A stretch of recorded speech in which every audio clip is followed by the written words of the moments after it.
څنګه کولای شو لومړنی 100 سبسکرایبر په چټکه پیدا کړو؟ یعنی په یوه یا دوه اونیو کې د سبسکرایبر تعداد 100 ته ورسوو. دا کار شاید د هغو کسانو لپاره ډیر ستونزمن معلوم شي چې نوی یوټیوب چینل یې جوړ کړی وي. هغه زموږ او ستاسو په اصطلاح کاغذ پیج. په دې ویډیو کې زه تاسو ته ټولې طریقې یا په اصطلاح چلونه درښیم چې لومړني 100 سبسکرایبر څنګه زر تر زره یا په یوه اونۍ کې پیدا کړو.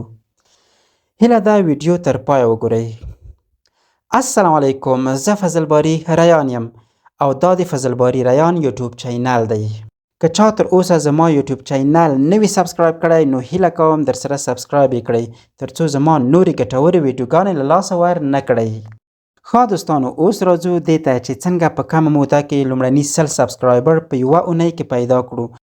دوستانو، هر څوک چې نوی یوټیوب چینل جوړ کړي شاید دا تشویش ورسره وي چې څنګه خلک ځان ته راجذب کړي او څنګه کم تر کمه په لومړیو ورځو کې یو څو سبسکرایبر پیدا کړي. ځکه نه یې څوک پیژني او نه کومه مشهوره څیره ده چې نور کسان یې زر تر زره سبسکرایب کړي او نه یې لومړنۍ ویډیوګانې لیدونکي لري، نو دا شخص باید څه وکړي؟ دوستانو، کله چې تاسو نه کوم مشهوره کس یې او نه مو په یوټیوب کې مخکې فعالیت لرله چې د هغې له طریقه لیدونکي خپل یوټیوب چینل ته راجذب کړئ، نو آیا پوهیږئ چې باید څه وکړئ؟ اول خو زه دوستانو تاسو ته دا وایم چې کله تاسو یو نوی یوټیوب چینل جوړ کړئ او لومړنۍ ویډیو مو ورپورته کړئ یا اپلوډ کړئ او توقع مو دا وي چې زر تر زره لیدونکي ولرئ یا په همغه لومړۍ ورځ تاسو باید لیدونکي ولرئ، نو تاسو ته څه اړتیا ده؟ یعنی تاسو څه اړتیا لرئ؟ څه عجله لرئ؟ ستونزه مو څه ده؟ او ولې غواړئ هر کار مو سم له لاسه نتیجه ورکړي او زر تر زره پیسې وګټئ؟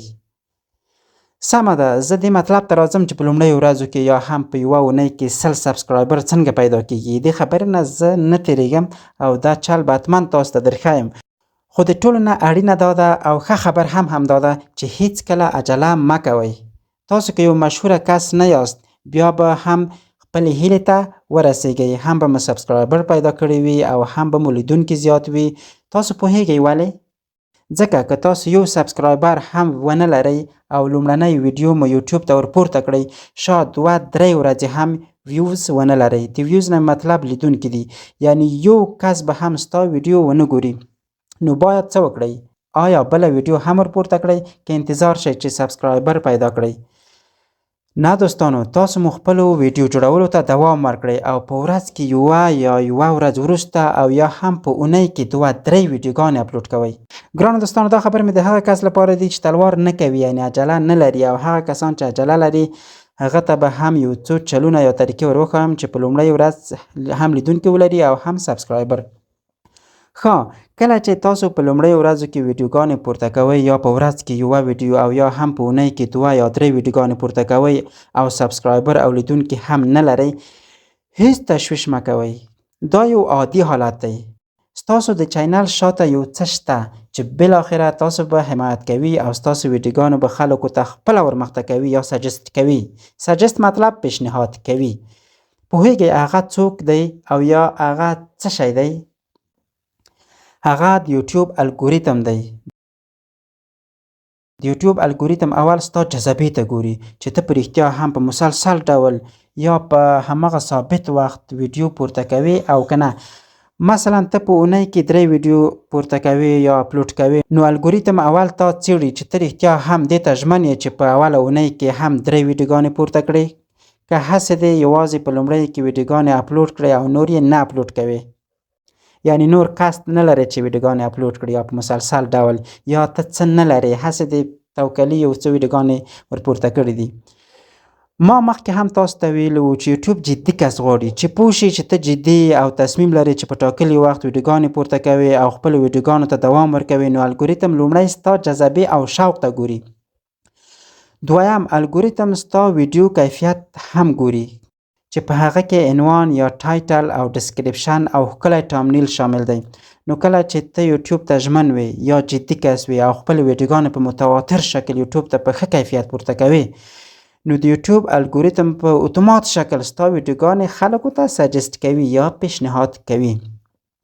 الګوریتم دې ته نه ګوري چې ته مشهور کس یې که نه یې، یا هم ته غریب یې که مالداره یې، یا هم بدرنګ یې که ښایسته یې، نر یې که ښځه یې، هغه ستا ویډیوګانو ته ګوري او بس. زه تاسو ته ډاډ درکوم که تاسو له هغو کسانو څخه یې چې یوټیوب چینل مو نوی جوړ کړی وي او یا له هغو کسانو څخه یې چې یوټیوب مو مخته نه ځي، نو خپلو ویډیوګانو ته دوام ورکړئ. څومره چې کولی شئ په ښه کیفیت ویډیو جوړ کړئ، نو الګوریتم به ستاسو ویډیوګانې خامخا مخته وړي. که په تاسو کې داسې کسان وي چې په میاشتو میاشتې یې ویډیوګانې لیدونکي نه لري، نو تاسو د خپلو ویډیو کیفیت ته متوجه شئ. حتما به ستاسو موضوع خرابه موضوع وي، یا به مو ټایټل خراب وي، یا به مو ټامنیل نه وي، یا به ټکس هم نشئ لګولی. دا هر څه سم کړئ، لیدونکي او سبسکرایبر به مو زیات شي. که تر دې ځایه مو ویډیو خوښه شوې وي، نو حتما یو لایک ورکړئ. ښه، اوس اصلي مطلب ته راځو، یعنی هغه کسان چې عجله لري او غواړي په لومړۍ ورځ هم سبسکرایبر پیدا کړي او هم لیدونکي پیدا کړي. ښه، اوس اصلي مطلب ته راځو، یعنی هغه کسان چې عجله لري او غواړي په لومړۍ ورځ هم سبسکرایبر پیدا کړي او هم لیدونکي. نو کله چې د یوټیوب الګوریتم ته نه په تمه کیږئ، نو تاسو باید څه وکړئ؟ کله چې تاسو نوی یوټیوب چینل جوړ کړئ، نو کله مو چې اولنۍ ویډیو ورپورته کړه، نو کولای شئ د همدې ویډیو لینک په سوشل میډیا کې نشر کړئ. که تاسو په هر څه کې زیات فالووران لرئ، مثلا تاسو په فیسبوک کې فالووران یا ملګري لرئ، نو د همدې ویډیو لینک د خپل ملګرو سره شریک کړئ او دوی ته ووایئ چې ستاسو ویډیو د څه شي په اړه ده او له دوی نه غوښتنه وکړئ چې ویې ګوري. که په انستګرام کې فالووران لرئ، نو هلته یې شیر کړئ. دا کار هیڅ مشکل نشي جوړولی، ځکه خپل یوټیوب هم وایي چې تاسو کولی شئ خپلې ویډیوګانې په سوشل میډیا کې شریکې کړئ. د واتساپ له طریقه هم خلک ورته راجذبولی شئ. له دې سره به تاسو په لومړیو ورځو کې 100 یا د 100 څخه زیات سبسکرایبر پیدا کړئ او ویډیو به مو هم لیدونکي پیدا کړي. اوس دلته پوښتنه دا ده، که تاسو په فیسبوک یا نورو پلیټفارمونو کې فالووران ونه لرئ، نو باید څه وکړئ؟ لکه څنګه مې چې مخکې تاسو ته وویل چې بهترینه لاره دا ده چې د یوټیوب الګوریتم ته په تمه شئ. حتما به ستاسو ویډیوګانې پر مخ وړي. دا شاید ښه خبر نه وي چې سملاسه هم باید لیدونکي ولرئ او هم سبسکرایبر ولرئ، نو انتظار شئ. بیا هم تاکید کوم، ویډیوګانې مو په ښه کیفیت جوړ کړئ. د بل چا کانټنټ مه نشروئ او عجله مه کوئ. په ټولو کې مهمه شی ده، عجله مه کوئ، صبر ولرئ. که تاسو صبر نه لرئ، اوس درته وایم یوټیوب چینل مه جوړوئ، د یوټیوب نه لاس واخلئ. او که تاسو د صبر خاوندان یئ، صبر لرئ، نو تاسو بیا یوټیوب چینل جوړ کړئ. ځکه یوټیوب چینل داسې نه دی چې تاسو سمدلاسه په ګټه راشئ، سمدلاسه لیدونکي ولرئ، سبسکرایبر ولرئ. غټ یوټیوبران چې تاسو وینئ، په لومړیو کې دوی لیدونکي نه لرل، دوی چا نه پېژندل، دوی خو اوس مشهوره شول. په اول کې عادي کسان وو. نو دا هر څه به سم شي. که بیا هم کومه پوښتنه لرئ، نو کومنټ کې مو خپله پوښتنه راسره شریکه کړئ. د الله په امان.